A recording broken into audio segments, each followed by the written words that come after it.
বলিউডের জনপ্রিয় অভিনেত্রী আলিয়া ভাট বরাবরই ফিটনেস সচেতনতার জন্য প্রশংসিত।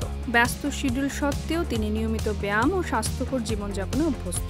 সম্প্রতি তিনি ভক্তদের সামনে তুলে ধরেছেন নিজের নতুন শখ প্যাডেল।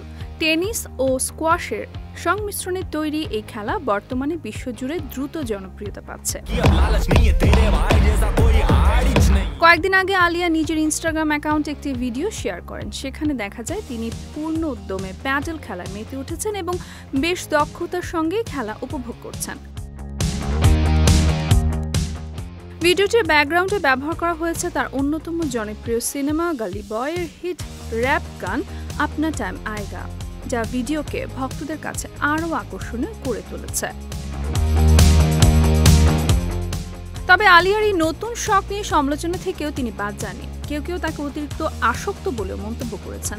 বিষয়টি নিয়ে অভিনেত্রী ভিডিওর ক্যাপশনে লিখেছেন, আমার প্যাডেল আসক্তি নিয়ে অনেক কথা হচ্ছে। মূলত এর মাধ্যমে তিনি সরাসরি সমালোচকদের জবাব দিয়েছেন।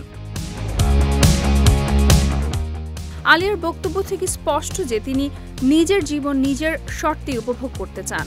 সমালোচনা বা আলোচনা তার জীবনযাপনে প্রভাব ফেলবে না, বরং নতুন নতুন বিষয়ে আগ্রহী হয়ে জীবনকে রঙিন করতে চান এই তারকা।